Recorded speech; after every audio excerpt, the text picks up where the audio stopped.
Hi, welcome. My name is Benjamin Juarez Echenique. I'm the director of the Center for Mexican Studies of the National University of Mexico, UNAM, in Boston. We are located at the Public University of Boston, UMass Boston. And today I'm very happy to welcome my dear friend, Marcela Davidson Aviles, and a group of students from UNAM and BU to talk a little bit about one of the most successful films in recent times, Coco. And the success of Coco is no surprise coming from the creative team of Pixar, where the spirit of collaboration, the fostering of creativity have really built a process that is bulletproof to tell good stories and to illustrate them beautifully with a carefulness that really every second is a work of art, and they go deep into the center of the narrative, putting everybody in the place of the characters. But in the case of Coco, people were walking on very thin ice. From very early on, there was a movement against Pixar, by then already part of Disney, to do something about Mexican culture and copywriting perhaps aspects of the Mexican Dia de los Muertos festivities. And that's when they got hold of Marcela Davidson Aviles. Just recently in the news, we read that there will be an Oscar for creative leadership and intercultural, participatory, diverse creativeness in films. I'm very sorry that this is only happening now, because I'm sure that Marcela deserved to have been the first recipient of this new Oscar. But well, ready for your next Oscar. Coco got several. Welcome so much. And please tell us about your experience working with the Mexican community, organizing cultural activities, and how all this background, including your studies in law and at Harvard, made you the person you are now, and why Pixar and Disney invited you to participate in creating this film that has moved so many people around the world. Well, first of all, thank you, Benjamin, for inviting me. And it's a real pleasure to have the opportunity to meet with you and your students. And it's always a pleasure to speak about my experience as part of the team for Pixar's Coco. Why don't I share just 2 seconds of my background, and then I think that informs the reason why I was able to become part of the Coco family, so to speak. My family is Mexican. My mother's from Jalisco, from Guadalajara. My father's from Carbo, Sonora. I was born in Nogales on the American side. Although I like to say that if someone asks me where I'm from, I like to say I'm from Sonora, meaning the region of Sonora. And my family's history in Mexico goes back generations. I have ancestors that fought in various battles there, and so our family connection to Mexico is deep, and we're also pioneers of the borderlands as well. And so I received my undergraduate in the history of art and the philosophy of film from Harvard. And so my undergraduate studies were basically spent analyzing narrative and storytelling through cinema from the standpoint of, I would say kind of literary criticism, or looking at it through the lens of philosophy as opposed to production. And then I received a law degree from Stanford. And in terms of my production background, I have my own company, which is Chapultepec Group, tcginsights.com. And in my work there, I am an independent producer, writer, as well as a cultural consultant to the entertainment industry. And my clients include Disney, Pixar, Amblin, Amazon, Nelvana, amongst others, I also do a lot of work in the not-for-profit community as a presenter and a producer and a fundraiser. And I spent over a decade leading a Mexican cultural center, Mexican-American cultural center in the Silicon Valley. And in that regard, we spent most of our time focusing on festivals, presenting and producing festivals that were 100% dedicated to presenting cultural events and the music of Mexico and the Mexican-American community. And specifically, we did a lot of work presenting mariachi and ballet folklorico.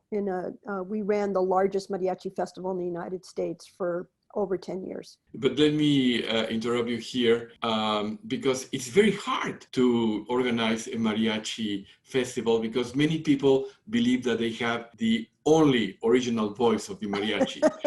And how could you negotiate that? That experience that really prepared you to work in a large project as Coco. Could you keep everybody happy?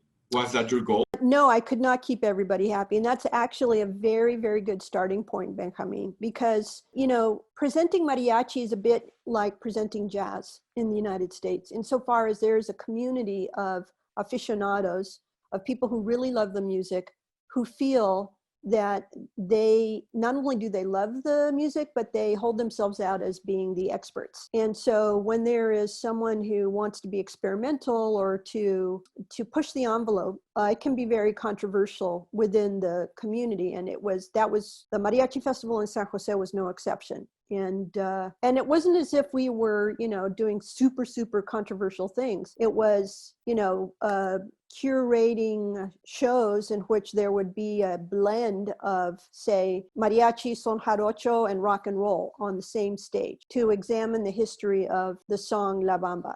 That was one show that we did, which was very successful. It was actually curated by Linda Ronstadt, but it was very controversial. It was actually that show where people were threatening to boycott us who were, I would call, say, mariachi purists, who felt that we were presenting sort of a musical presentation that was sort of an insult to the pure form of mariachi, sort of estilo 1955.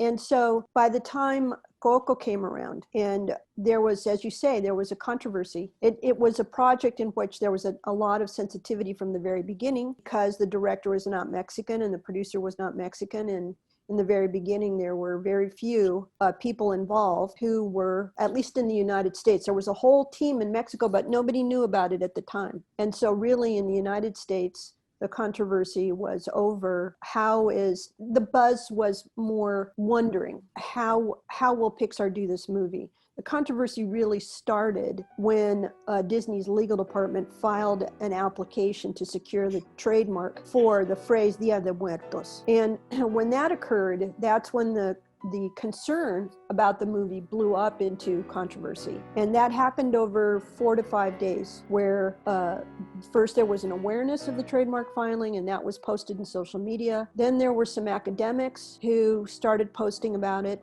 Then there was a journalist in Mexico City who picked up the story and posted an article in Spanish. Then a journalist in Los Angeles followed that article and posted in English. And finally, Lalo Alcaraz, who is very well known nationally and internationally for his political cartoons and his satire, and is now a very successful writer in Hollywood as well. He created a political cartoon that depicted a Mickey Mouse as Godzilla rampaging through a pueblo, in which the headline for the cartoon, which was kind of like a movie marquee or a movie poster, and the headline was Muerto Mouse, coming to trademark your cultura, buy tickets here. And when that occurred, the controversy really blew up in social media. And at that point, Darla Anderson, the producer of the film, reached out to me. And at that point I was hired to come on board as the cultural consultant for the film. So that was... You came like a fireman ready to put out the fires. And it's interesting how not only you got the fires to settle down, but how with the leadership of Darla and the ear of Lee Unkrich, they did listen to you, and they listened to all of us, including Lalo, and they put Adrian Molina to a position of leadership, and that movement was just not like to save face or to do a talk and action, but really it redefined the way in which traditionally Pixar and Disney work. Everything is done in secret outside of the institution. You have to sign non-disclosure agreements in 7 copies. And just as you have this side of very creative, warm people working on the film and the images and the music, you have another very important group of people working on making it produce as much money as possible, and all the lawyers doing the copyright issues. And in the middle, with all these spotlights on, we have Marcela. So how could you negotiate those different priorities and open the ears of everybody to this dialogue? Well, I think that you need a foundation that's comprised of the following in order to achieve that type of negotiation. The first thing that you need is a creative decision to create a story that's going to be culturally authentic. Because if oftentimes in the Hollywood community, if there's storytelling about Latino subject matter, producers who are not themselves Latino might say, well, I'm not going to create something that's culturally authentic. I'm going to be inspired by the culture. And therefore, if it's inspired by the culture, then I have a lot of creative license to do whatever I want to do. And that is where in a creative situation, it can be something that's more surreal or more not really grounded in the foundational aspects of heritage storytelling. In this instance, and so you have a little bit more sort of freedom, setting aside issues of cultural appropriation, which we'll talk about later. In this instance, however, the director, Lee Unkrich, started out wanting to create a story that was very, very, very culturally authentic, realistic. And so with that, you sort of need the second element in order to create this type of cultural negotiation. And that is somebody who's leading a creative team who's willing to listen, who affirmatively says, I don't know what I don't know. I need people to join me to figure out how to tell this story. And that is actually can be a very humbling experience for folks who are leading a creative effort. I mean, the director traditionally gets to do whatever the director wants to do. And so for a director of a project to say, I'm going to be creating a team that will be working hand in glove with me, with the writers, that's very unusual. And then finally, that person combined with the producer, who's sort of the CEO of the project from the business and schedule and making things happen point of view, what they need to do is to communicate directly that they want that negotiation to occur. They have to empower someone like me, who's the culture whisperer. If you are brought in from the outside, and that happens all the time, there are many films that have consultants, but if a consultant is brought in to rubber stamp a script or to rubber stamp a film that's already wrapped, it sort of defeats the purpose. If you really want to walk the walk in this regard, in terms of creating storytelling that's authentic, that's relevant, that's accurate, that not going to raise issues having to do with cultural appropriation, then the leadership, the producer and the director need to communicate to the team, to the entire team, to the studio, to the distribution company, to the marketing people, that the person that they brought in to provide that assistance should be listened to. The notes need to be read and taken seriously and respected. And in fact, when we sat down with and one of the first things that I recommended in the very early part of my engagement was that Lalo Alcaraz, who was the most vocal critic of what was happening at the time, that he should be brought on board and he should be invited to join the team. And that suggestion itself was very controversial because, you know, to be candid, he didn't have a lot of friends in the Walt Disney Company at the time. But, you know, to their credit, Darla, really to Darla's credit, because she was the person who fought for this, you know, once I said, you know, we should do this, he was hired, and he contributed immeasurably to the entire effort. So that's, in order to commence a negotiation of culture, you really have to have a very strong foundation that empowers the individuals who are brought onto a team to do their work and to do their job. And Absolutely. yeah. I think that a good example of the difference of approach, and this is another project where you participated, is Elena of Avalor, which has a very superficial, neutral view of the Latinx community, and the music sounds a little bit like zarzuela. It has everything is like just a fantasy of a reflection of an image of a shadow of the Latinx history. And in the case of Coco, although it is an American movie, it is a Pixar movie, it's not a Mexican movie, just like Pinocchio is a Disney movie and not an Italian movie, or The Little Mermaid is an American film and not a Danish film. It was done with respect. They walked the walk. They not only listened, but made several trips to Mexico and lived with the community and really took sketches from different regions of Mexico. And the same thing happened in the musical process, where I also work with the team.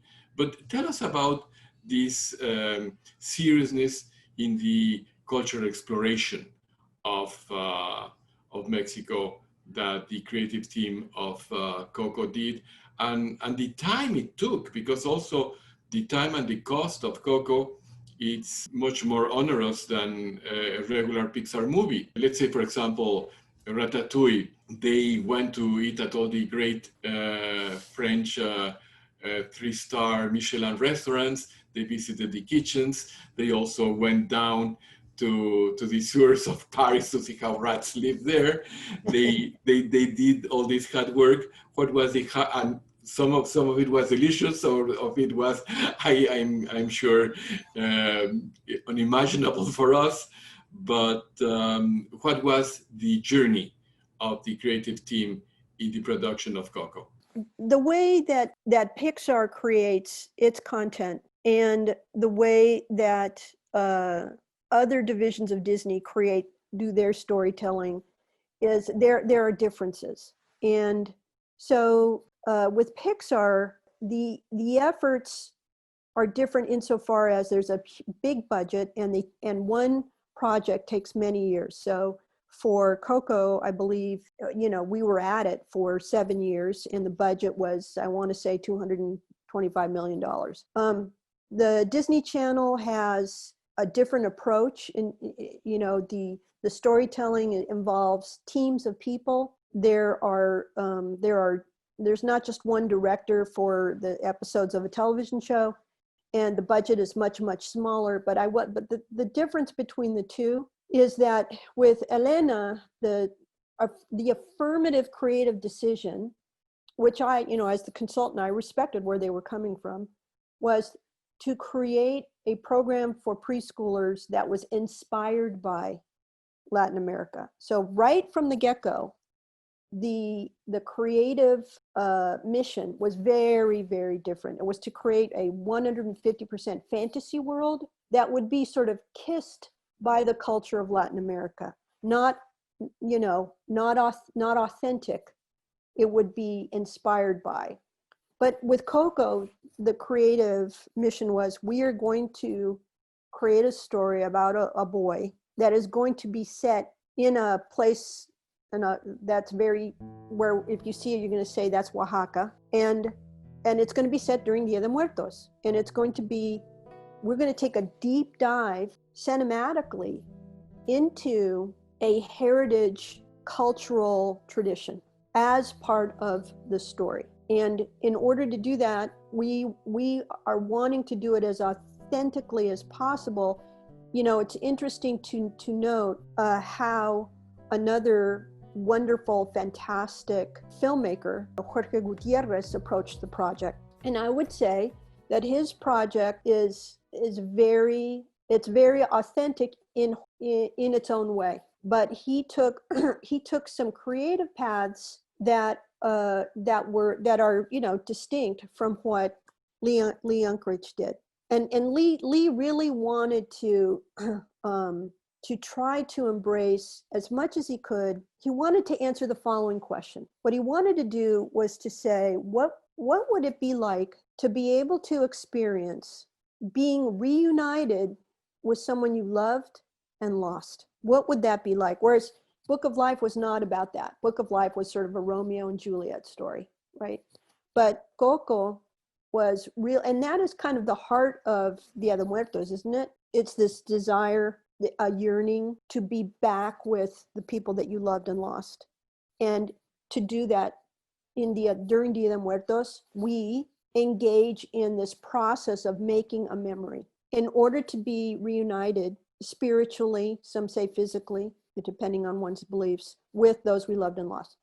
So the process that Pixar, the journey that the folks at Pixar went through and that I went on with them was, number one, research. So the filmmakers went to Mexico many times, spent years photographing, being with people, you know, living with folks in Mexico, really trying to absorb culture through research. But what they understood was that only takes you so far. And in order to, it's one thing to try to absorb culture. It's another thing to really gain an understanding of it. And in order to gain an understanding so that your storytelling is informed, you have to bring people into your creative process. Because if you yourself are not Mexican, right, and you're trying to understand this, you can kind of sort of maybe, if you come from another culture that has a similar heritage practice, perhaps. And so that's what Lee did. And so he hired me, and then I put together a team which consisted of Lalo Alcaraz and Octavio Solis, who were my co-consultants. And then we brought on board cultural practitioners and folks who were not only knowledgeable about Dia de Muertos in the academic sense, but knowledgeable because they lived it, because they're cultural artists, altaristas. Benjamin and Marisa, I turned to you because I needed folks who were experts, not just experts here, but experts here, who really understood what is it about Dia de Muertos that makes it so unique and special. And so the process of gaining cultural awareness and understanding starts by creating an invitation to ask people to join you, to listen to not just their insights, but to create a process of storytelling. So we did that. We had people that came into the studio and told their own stories. And you know, you shared stories, Benjamin, I recall, and all the other folks that we brought in shared their own stories. And when you're in that process of going back and forth, swapping stories, then you create a culture. You create the culture of the project that allows you to start this negotiation of culture. What was amazing for me was the way they listened. Mm-hmm. And after the premiere, when we were in this unforgettable party in Mexico City, after the premiere in Bellas Artes, Darla was telling me and Marisa, well, you have no idea how much of you is in this picture. Mm-hmm. And I know the first conversations we had, I told them that Mexicans come in all sorts of colors and flavors, and that poverty should also be represented. They told me, well, how are you going to represent poverty? And they found a way in the land of the forgotten, and all the beauty of the Postal Palace. And the first time I saw the bridge of yellow marigolds, the Cempasúchil, building the land of the dead with the land of the living, but all these little and big details, like the chancla. Why don't you tell us about the chancla? Yeah. So what Benjamin is referring to is there's a scene in the movie in which the abuela is running after Miguel, who's our hero, because Miguel wants to be a musician, and he wants to go play his guitar, and abuela, for reasons I won't get into right now, does not want him to do that. And she's caught him with a mariachi, trying to learn how to play the guitar. And she's going to admonish him. And so, yeah. And so in the first, and she does, she takes off her chancla and she throws it at him. But not in the first drawing. Right. It was a wooden cooking spoon. Wooden spoon. Right. Right. And so you're right, Benjamin, those little details where, I often get asked, how was it done? How was it done? And the answer is it's in the details, right? There's a saying, the devil's in the details. It's not, there was an article recently, an op-ed in the New York Times about how Latinos can win the culture wars. And very well written article. I was very pleased to see that the Times was publishing it. However, what I will say is that the authors, basically what they were saying is there needs to be protests, there needs to be agitation, there needs to be advocacy in order to force gatekeepers of the large storytelling institutions to tell our stories. And I guess my response with that would be yes, and a protest can only do so much. What really needs to happen is what I described earlier, which is you need to have folks who say, come and join us. And then you need to have this process of give and take and listening. And the notes that we gave for that specific section were an abuela would not use her wooden spoon, really. She would take off her chancla and she would thwap you with it if she wanted to go through this process of, I'm going to regañar you, I'm going to admonish you. And so they said, fantastic, and not only did they say fantastic, then they came back and said, well, what should the chancla look like? Should it be this chancla or that chancla? Should it be a huarache? Should it be a slipper? Should it be a tennis shoe? They dove into the esoteric, idea of creating the perfect chancla that abuela would use to punish Miguel. And so it's really an effort in which there is attention to detail. I mean, we had, if you notice, the open of the film is a big musical open, and Ernesto de la Cruz is there singing, and he's surrounded by like 100 folklorico dancers dancing in the Jalisco style. And they had me bring in folklorico dancers to the studio who danced for them. But not only did they do the dancing, and so they filmed that, they photographed it, not only to see what it looked like, but what they understood intuitively was that ballet folklorico is an art form in which the artistry happens not just with the choreography or the dance or the music, but in the way the skirt is manipulated to cut the air, to create a sculpture of invisibility. And they were very intrigued by that. So they filmed the skirt work when a dancer is manipulating the skirts. And they took numerous photographs of the costumes. They had me consult not only on the overall costumes, but they wanted to know, because if the dancer is doing the skirt work and the skirt is lifted up and you see what's under the skirt, they wanted to be very sensitive to depict something that would be family oriented. And I said, no worries, because they all wear bloomers and it's okay. So, draw bloomers, and that's what they did. And then they came back to like, well, what kind of bloomer? Should it be this way? I mean, seriously. So that is the attention to detail that goes into a Pixar film, which is from the storytelling, because there were many, many drafts of the script, to the art, and to pretty much every aspect.